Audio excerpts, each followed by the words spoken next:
नमस्कार दोस्तों, राधे राधे, जय श्री कृष्णा, हर हर महादेव, जय माता दी। दोस्तों कन्याओं को ऐसा खाना कभी मत खिलाना, माता शेरावाली हो जाती है नाराज, व्रत पूरा नहीं माना जाता। साथ ही जानिए नवरात्रि में जौ क्यों सूख जाते हैं, क्यों आपके जौ में हरियाली नहीं आती है, आखिर ये क्या संकेत देता है। नवरात्रि में जो अखंड ज्योति जलती है उसकी बाती का हम क्या करें। साथ ही साथ ये सभी भी जानिए कि नवरात्रि में जो कलश के नीचे चावल रखे जाते हैं और उसके ऊपर नारियल रखा जाता है उसका हम क्या करें और बचे हुए तेल का क्या करें। तो चलिए दोस्तों जान लेते हैं। अंत में हम बताएंगे कन्या पूजन कैसे करें और क्या है शुभ मुहूर्त। आज का वीडियो बहुत ही सुंदर है, आपको कहीं भी जाने की आवश्यकता नहीं पड़ेगी। सब जानकारी नवरात्रों की पूरी जानकारी इस वीडियो में है। खासकर कन्या पूजन कैसे करना है, सप्तमी कब है, अष्टमी कब है, नवमी कब है, सब जानकारी इस वीडियो में हम आपको दे रहे हैं। दोस्तों जो भक्त सच्चे दिल से माता रानी की पूजा आराधना करते हैं और उनकी भक्ति में लीन हो जाते हैं तो माता रानी उनकी सच्ची भक्ति से उनकी पुकार अवश्य सुनती है। जो इच्छाएं उनके मन में होती हैं माता रानी उन्हें वह सब कुछ देती है जो उन्हें चाहिए होता है। माता लक्ष्मी दोनों हाथों से धन की वर्षा करती है। माँ दुर्गा उसी पर अपनी कृपा दृष्टि बनाती हैं जो नवरात्रों में खास तौर पर माता की सेवा में लग जाता है। देखिए माता की सेवा में आपको बिल्कुल भी कंजूसी नहीं करनी है। दिल खोलकर माता रानी की सेवा करें। जितना हो सके माँ को प्रसन्न करने में लग जाएं। साल भर के इस त्योहार में माता धरती पर आती हैं और उसी पर कृपा दृष्टि बनाती हैं जो माता को सच्चे हृदय से प्रसन्न करता है। उसे रंक से राजा बनाकर ही जाती हैं, फिर चाहे वह राजा हो या भिखारी। माँ की नज़रों में वह सबसे बड़ा होता है। जिसकी भक्ति में प्रेम, आस्था और माँ के प्रति सच्ची लगन हो, इसलिए माँ की भक्ति में आनाकानी ना करें। दोस्तों एक बार सच्चे हृदय से कमेंट बॉक्स में लिखें जय माता दी और हमारे चैनल को सब्सक्राइब करें। बेल आइकन ज़रूर दबाएं और कमेंट बॉक्स में अपनी राय भी दें। दोस्तों सबसे पहली बात, नवरात्रि में हम एक माटी के प्याले में जौ भरते हैं ताकि हमारे घर में सुख शांति बनी रहे और माता प्रसन्न हो जाए। जौ जब हरे भरे होते हैं तो घर में हरियाली आती है और सुख समृद्धि की प्राप्ति होती है। जब जौ हरे भरे होते हैं तो संसद देवी देवता खुशियां मनाते हैं और घर की उन्नति के लिए कामनाएं करते हैं, आशीर्वाद देते हैं। हरे भरे जौ में साक्षात माता रानी अपने 9 स्वरूपों के साथ खेलती हैं और घर में सुखों की बारिश होती है तथा धन की वर्षा होती है। जिस घर में जौ के अंदर से हरियाली नहीं आती तो उस घर में पहले ही पता चल जाता है कि अब आपके घर में गरीबी आने वाली है तथा परेशानियां आने वाली है, क्योंकि आपने पूजा पाठ में कोई ऐसी गलती कर दी होगी जिसके कारण जौ में हरियाली नहीं आ पाई। देखिए आपको बता दें, हैरानी वाली बात यह है कि बिना पानी के माटी में जौ डालते ही उग जाते हैं, वह भी बिना देखभाल के। हरियाली उसमें निकल आती है।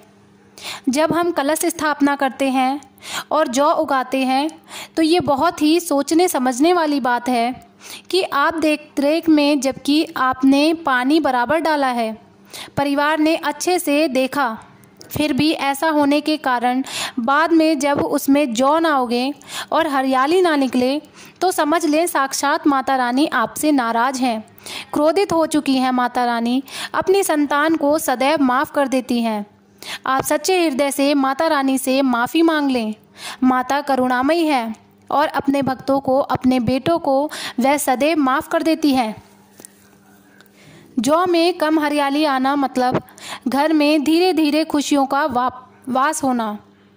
ज़्यादा हरियाली आने पर धन की वर्षा होगी, तेजी से व्यापार में वृद्धि होगी, दिन दोगुनी रात चौगुनी तरक्की होगी। कई लोग जौ में डेली पानी डालते हैं, जो कि गलत है। इसमें पानी नहीं डाला जाता, बल्कि पानी का छींटा मारा जाता है, इसलिए जौ सड़ जाते हैं, खराब हो जाते हैं। ऐसा ना करें। इसी कारण हरियाली नहीं आती है। ज़्यादा पानी डालने से ये खराब हो जाते हैं। दोस्तों, जौ जब आपके घर में हरे भरे हो जाएं, तब इसमें चांदी का सिक्का या 1 रुपया का सिक्का जरूर डालें। सिक्का डालने से माता रानी प्रसन्न होती हैं और आपके घर में धन का आगमन होना शुरू हो जाता है। दोस्तों, नवरात्रि समाप्त होने के बाद हरे भरे जौ का क्या करें? आइए जानते हैं। पहली बात तो ये है कि इसमें जो आपने 1 रुपया का सिक्का डाला है, उसे आप अपने घर धन रखने के स्थान पर रख लें। इससे धन में बढ़ोतरी होती है। दोस्तों, और अंत में नवरात्रि समाप्त होने के बाद इन जौ में से थोड़े से पत्ते माता रानी के प्रसाद के स्वरूप में पूरे परिवार को खिलाएं। इसके पत्ते खाना बहुत ही शुभ और मंगलकारी माना जाता है। इसे जो भी खाता है वह जल्दी बीमार नहीं पड़ता। बाकी बचे जौ को आप गंगा में विसर्जित कर दें या नदी की धारा में छोड़ दें। इससे आपका व्रत संपूर्ण और सफल हो जाएगा। दोस्तों, कई लोग अपने घर में अखंड ज्योत जलाते हैं और जो बाती होती है तथा तेल बाती, उसे कई लोग इधर उधर फेंक देते हैं या अपने घर में संभाल कर रख लेते हैं या फिर पानी में डाल देते हैं, जो कि गलत है। इससे आपको कोई फ़ायदा नहीं होता। जो अखंड ज्योति होती है उसे आप मामूली ना समझें। यह बुझने के बाद भी जागृत अवस्था में होती है। इसमें साक्षात माँ दुर्गा का वास होता है। यह चैतन्य अवस्था में होती है, जागृत होती है। दोस्तों, नवरात्रि समाप्त होने के बाद इसके बचे हुए तेल को आप बच्चों की मालिश करने के लिए रखें और आप भी इससे मालिश करें। इससे आपकी सभी बीमारियां दूर हो जाएंगी और आपके ऊपर सकारात्मक ऊर्जा का संचार होगा। दोस्तों, नवरात्रि में जब कलश स्थापना की जाती है तो कलश के नीचे चावल ज़रूर रखे जाते हैं और कलश के ऊपर 1 नारियल भी रखा जाता है। ऐसे में हम इन दोनों चीज़ों का क्या करें? आइए जानते हैं। सबसे पहली बात, कलश के ऊपर जो नारियल होता है उसे आप कन्या पूजन में तोड़कर कन्याओं को बांट दें और आप भी माता रानी के प्रसाद के स्वरूप में खा लें। आप चाहें तो नारियल साबुत ही गंगा में विसर्जित कर दें। दोस्तों, और जो कलश के नीचे चावल रखे जाते हैं उन्हें आप थोड़ी हल्दी में पीला करके एक लाल कपड़े में बांधकर अपने धन रखने के स्थान पर रख लें या अपने पर्स में रख सकते हैं। इससे तेजी से धन बढ़ता है और माता लक्ष्मी की कृपा प्राप्त होती है। और बाकी चावल आप पक्षियों को डाल दें या गंगा में विसर्जित कर दें। जो कलश और जौ होते हैं उन्हें आप गंगा में विसर्जित कर दें। ऐसा करने से नवरात्रि का संपूर्ण फल प्राप्त होता है और व्रत रखने का फल शीघ्र ही मिलता है। दोस्तों, और भूल भी ये गलती कभी मत करना। गंगा में कचरा, धूप बत्ती के डिब्बे, माचिस के डिब्बे भूलकर भी मत डालना। सड़े गले फूल गंगा में नहीं डालने चाहिए। इससे उल्टा व्यक्ति नरक में चला जाता है और परिवार में गरीबी का वास हो जाता है। गंगा मैया क्रोधित हो जाती हैं और श्राप देती हैं, इसलिए ऐसा घोर पाप कभी मत करना। इसके पीछे एक कथा है। जब गंगा मैया भगवान शिव से शिकायत लेकर पहुंची, तब भगवान शिव ने कहा कि जो मनुष्य गंगा को मैला करेगा वह कभी पवित्र नहीं कहलाएगा। वह हमेशा नरक में भटकता रहेगा, उसे मोक्ष प्राप्त नहीं होगा। वह नरक के भांति हंसी पृथ्वी पर लोक में भ्रमण करता रहेगा। इसलिए गंगा को मैला नहीं करना चाहिए, नहीं तो आपका समस्त पुण्य नष्ट हो जाएगा, आपका पुण्य भूत पिशाच को प्राप्त हो जाएगा। दोस्तों, अगर आपको माता रानी की चुनरी उपहार में मिली है, जैसे जागरण आदि से या किसी पंडाल से या धार्मिक यात्रा से, तो ऐसी माता की चुनरी बहुत ही शुभ मानी जाती है। इसे आपका वैवाहिक जीवन सफल हो जाता है। माता रानी की चुनरी को आप संभाल कर रखें। इसे आप करवा चौथ पर, वट सावित्री व्रत आदि में या किसी पर्व पर, त्योहार में अवश्य पहनें। इस माता रानी का आशीर्वाद होता है जो आपको प्राप्त हुआ है। ऐसी चुनरी सदैव संभाल कर रखें, क्योंकि माता की चुनरी जागृत अवस्था में होती है। इसे मामूली ना समझें। नवरात्रों में चाहे कुछ भी कर लेना, लेकिन ये कार्य ज़रूर करना। बिन पूजा पाठ के ही सारा फल मिल जाता है।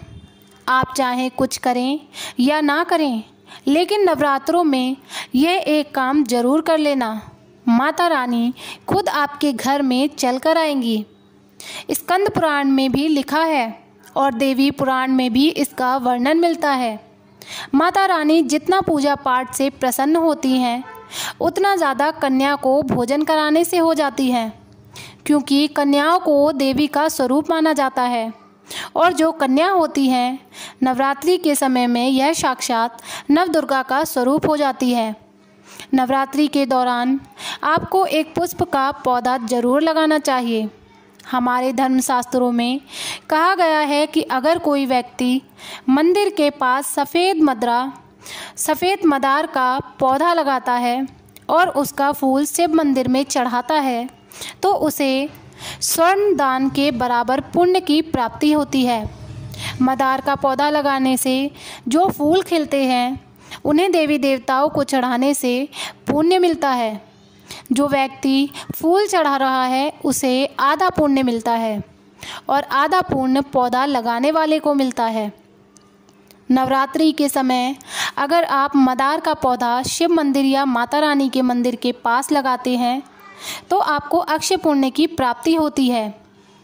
इसमें किसी व्रत या पूजा पाठ की आवश्यकता नहीं होती, सिर्फ फूलों का पौधा लगाना होता है। इस श्रेणी में मदार, सदाबहार और कनेर के पौधे आते हैं, जो हमेशा फूलते रहते हैं। कनेर के पौधे को माता पार्वती का स्वरूप माना जाता है। सफ़ेद कनेर का पौधा लगाना अति उत्तम होता है और इससे माता रानी प्रसन्न होती हैं, जिससे गोदान के बराबर फल प्राप्त होता है। इसी तरह गुड़हल का पौधा देवी मंदिर के पास लगाने से माता रानी का आशीर्वाद मिलता है। गुड़हल के वृक्ष पर साक्षात माँ जगदम्बा का वास होता है। अगर नवरात्रि के दौरान आप गुड़हल के फूल की माला पिरोकर माता रानी को चढ़ाते हैं, तो आपकी सभी मनोकामनाएं पूरी होती है। अगर आप नवरात्रि के दौरान व्रत नहीं कर पा रहे हैं, तो भी गुड़हल का फूल चढ़ाने से व्रत का पूरा फल मिलता है। माना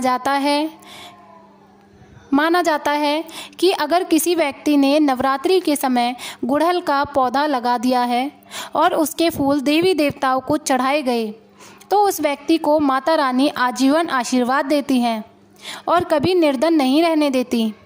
कन्या पूजन का विशेष महत्व अष्टमी और नवमी तिथियों में होता है। इस साल महाअष्टमी 10 अक्टूबर और नवमी 11 अक्टूबर को है। इन दोनों तिथियों में कन्या पूजन अवश्य करना चाहिए और कन्याओं को भोजन खिलाना चाहिए। शास्त्रों के अनुसार नवरात्रि के 9 दिनों में माता रानी का पूजन और कन्या पूजन करने से सभी कष्ट दूर हो जाते हैं और माँ अभय वरदान प्रदान करती हैं। कन्याएं स्वयं जगदम्बा देवी का स्वरूप माना जाता है। कन्याओं का पूजन करने से 33 कोटि देवी देवताओं का आशीर्वाद मिलता है। माना जाता है कि व्रत और उपासना से माता रानी उतनी प्रसन्न नहीं होती जितनी कन्या पूजन से होती हैं। नवरात्रि के दौरान कन्याओं को प्रसन्न करने के लिए उन्हें भोजन और उपहार दिए जाते हैं। अगर कन्याएं प्रसन्न हो जाती हैं और उपहार स्वीकार करती हैं, तो इसका मतलब है कि माता रानी ने वह भेंट स्वीकार कर ली है। कन्या पूजन कोई साधारण पूजा नहीं है। यह सभी प्रकार की पूजा में सर्वोपरि मानी जाती है। एक बार कन्या पूजन करने से हजारों यज्ञ और तीर्थ यात्राओं का पुण्य प्राप्त होता है। इसलिए कभी भी कन्याओं को सताना नहीं चाहिए। नवरात्रि के समय 2 से 10 पूजन होना चाहिए। 2 से 10 साल की कन्याओं का पूजन होना चाहिए। अष्टमी और नवमी को कन्याओं के पैर धोकर उन्हें भोजन कराया जाता है और उपहार दिए जाते हैं। इस दिन कन्याओं को घर बुलाकर उनका पूजन करना बहुत ही शुभ माना जाता है। कन्या पूजन के समय याद रखें कि उनकी थाली में 3 पूरियां कभी ना रखें, क्योंकि इसे अशुभ माना जाता है। 3 पूरियां मरने वाले व्यक्ति के लिए निकाली जाती हैं, इसलिए इस संख्या से बचें। भोजन में खीर, पूरी, हलवा, चना, आलू की सब्जी या छोले खिलाना चाहिए। माता रानी को खीर, हलवा, पूरी और छोले प्रिय होते हैं, लेकिन लहसुन और प्याज का उपयोग कभी नहीं करना चाहिए। कई लोग कन्याओं को कुरकुरे और चिप्स जैसे पैकेट देते हैं, लेकिन ये घोर अनर्थ माना जाता है, क्योंकि इनमें लहसुन और प्याज का इस्तेमाल होता है। इससे आपका व्रत खंडित हो सकता है और माता रानी क्रोधित हो सकती है। इसलिए कन्याओं को डिब्बा बंद चीज़ें देने से बचना चाहिए।